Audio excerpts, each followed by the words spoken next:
வேடசந்தூர் அருகே பால் வியாபாரியிடம் மாமூல் கேட்டு கத்தியை காட்டி மிரட்டிய 2 வாலிபர்கள் கைது. திண்டுக்கல் மாவட்டம் வேடசந்தூர் அருகே உள்ள அய்யலூர் களர்பட்டியை சேர்ந்தவர் ரவீன் பாண்டி. பால் வியாபாரியான இவர் வடமதுரையில் உள்ள ஆஞ்சநேயர் கோயில் அருகே பால் வியாபாரத்திற்காக சென்றபோது பிரவீன் பாண்டியை வழிமறித்த 2 வாலிபர்கள், நாங்கள் இந்த ஏரியா ரவுடி, அதனால் எங்களுக்கு நீ 500 ரூபாய் மாமூல் கொடுக்க வேண்டும் என்று கத்தியை காட்டி மிரட்டியுள்ளனர். இதனால் அதிர்ச்சி அடைந்த பிரவீன் பாண்டி சத்தம் போட்டுள்ளார். அவரின் அலறல் சத்தம் கேட்டு அருகில் இருந்தவர்கள் வந்து 2 வாலிபர்களையும் பிடித்து வடமதுரை காவல் நிலையத்தில் ஒப்படைத்தனர்.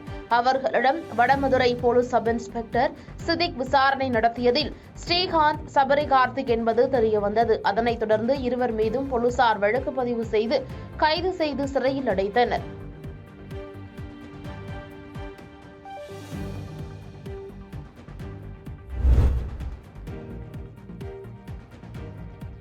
உதகை அருகே தேநீர் கடைக்கு வாங்கிய ஆவின் பாலில் புழுக்கள் மிதந்த விவகாரத்தில் ஆவின் பொது மேலாளர் விளக்கம் அளித்துள்ளார். நீலகிரி மாவட்டம் உதகை மாவட்ட ஆட்சியர் அலுவலகம் செல்லும் சாலையில் உள்ள தேநீர் கடையில் கடையின் உரிமையாளர் உழவர் சந்தை அருகே உள்ள ஆவின் பால் பாக்கெட்டை வாங்கியுள்ளார். இதனைத் தொடர்ந்து கடைக்கு வந்து பால் பாக்கெட்டை பிரித்து கொட்டிய பொழுது பால் முழுவதும் வெள்ளை புழுக்கள் மிதந்ததைக் கண்டு அதிர்ச்சி அடைந்துள்ளார். இதையடுத்து உடனடியாக உணவு பாதுகாப்புத்துறை அதிகாரிகளுக்கு கொடுத்த தகவலின் பேரில் அங்கு வந்த உணவு பாதுகாப்பு அதிகாரிகள் ஆய்வு மேற்கொண்டுள்ளனர். இந்த சம்பவம் குறித்து செய்தியாளர்களுக்கு விளக்கம் அளித்த ஆவின் பொது மேலாளர், உதகை முழுவதும் 18,000 பால் பாக்கெட் விற்பனை செய்யப்பட்டுள்ளது. ஆனால் அவர் வாங்கிய 3 ஆவின் பால் பாக்கெட்களில் மட்டும் புழுக்கள் எவ்வாறு வரும் என்றும், மீதமுள்ள ஆவின் பால் பாக்கெட்களில் எவ்வித குற்றச்சாட்டும் இதுவரை வரவில்லை. மேலும் இந்த தேநீர் கடை கடந்த 3 நாட்களாக திறக்கப்படாமல் இருந்த நிலையில் இன்று பால் பாத்திரம் கழுவாமல் ஆவின் பால் பாக்கெட்டை உடைத்து பாலை ஊற்றியதால் புழுக்கள் மிதந்ததற்கு காரணம் எனவும் விளக்கம் அளித்தார். இதனால் ஆவின் பாலகத்தின் நற்பெயரை கெடுக்கும் விதமாக செயல்பட்ட தேநீர் கடை உரிமையாளர் மீது காவல் நிலையத்தில் புகார் அளிக்க உள்ளதாகவும் தெரிவித்துள்ளார்.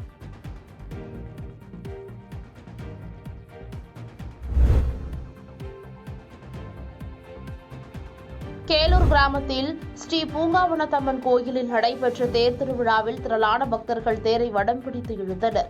திருவண்ணாமலை மாவட்டம் ஆரணி அடுத்த கேலூர் கிராமத்தில் பிரசித்தி பெற்ற ஸ்ரீ பூங்காவனத்தம்மன் கோயிலில் பங்குனி மாதம் திருவிழாவிற்காக பக்தர்கள் காப்பு கட்டி அம்மனுக்கு விரதம் இருந்தனர். 14 நாட்கள் நடைபெறும் இத்திருவிழாவில் 10ஆம் நாளன்று அம்மனின் தேர் பவனி வரும் நிகழ்ச்சி மிக சிறப்பாக நடைபெற்றது.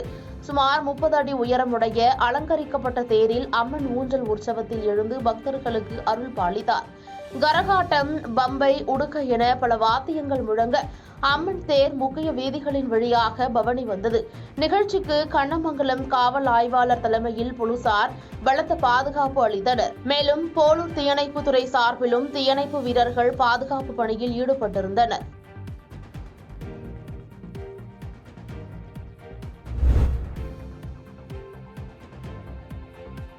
அக்கொண்டப்பள்ளி கிராமத்தில் இந்திரா நினைவு குடியிருப்பு பகுதியில் போதிய இடவசதியின்றி தவிக்கும் ஆதி திராவிடர் வகுப்பை சேர்ந்தவர்கள் ஆட்சியர் அலுவலகத்தில் கோரிக்கை மனு கொடுத்தனர்.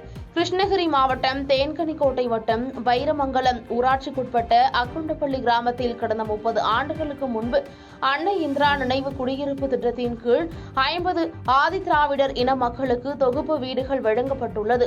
இந்நிலையில் மழை போன்ற இயற்கை பேரிட காலங்களில் வீடுகள் இடிந்து விழும் என்ற அச்சத்தில் குடியிருந்து வருவதால் அரசு புறம்போக்கு நிலத்தில் வீட்டுமனை பட்டா வழங்கிட வேண்டி சம்பந்தப்பட்ட அதிகாரிகளுக்கு கோரிக்கை மனுக்கள் கொடுத்தும் இதுவரை எந்த நடவடிக்கையும் எடுக்காததால் இன்று 200க்கும் மேற்பட்டவர்கள் அக்கொண்டப்பள்ளியில் உள்ள அரசுக்கு சொந்தமான அரசு புறம்போக்கு நிலத்தில் வீட்டுமனை பட்டா வழங்கிட வேண்டி மாவட்ட ஆட்சியர் அலுவலகத்தில் கோரிக்கை மனுவினை கொடுத்தனர். இதுகுறித்து பாதிக்கப்பட்ட கிராம மக்கள் கூறுகையில், இந்த நிலத்தில் ஏற்கனவே இந்திரா நினைவு குடியிருப்பு வீடுகளில் குடியிருக்க முடியாமல் உள்ள அனைவருக்கும் வீட்டுமனை பட்டா வழங்க மாவட்ட நிர்வாகம் முன்வர வேண்டும் என தெரிவித்துக் கொண்டார்.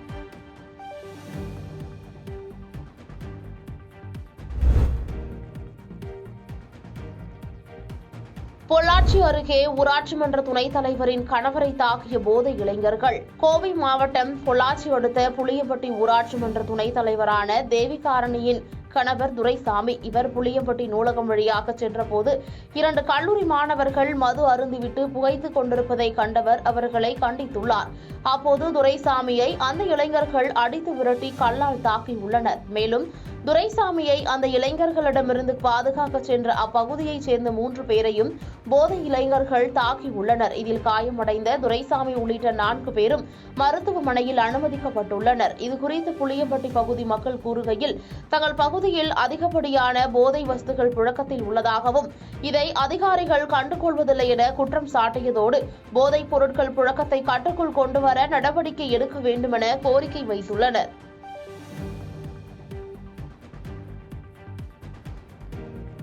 பாதகம் செய்பவரை கண்டால் நாம் பயங்கொள்ளலாகாது பாப்பா, மோதி மிதித்து விடு பாப்பா, அவர் முகத்தில் உமிழ்ந்து விடு பாப்பா.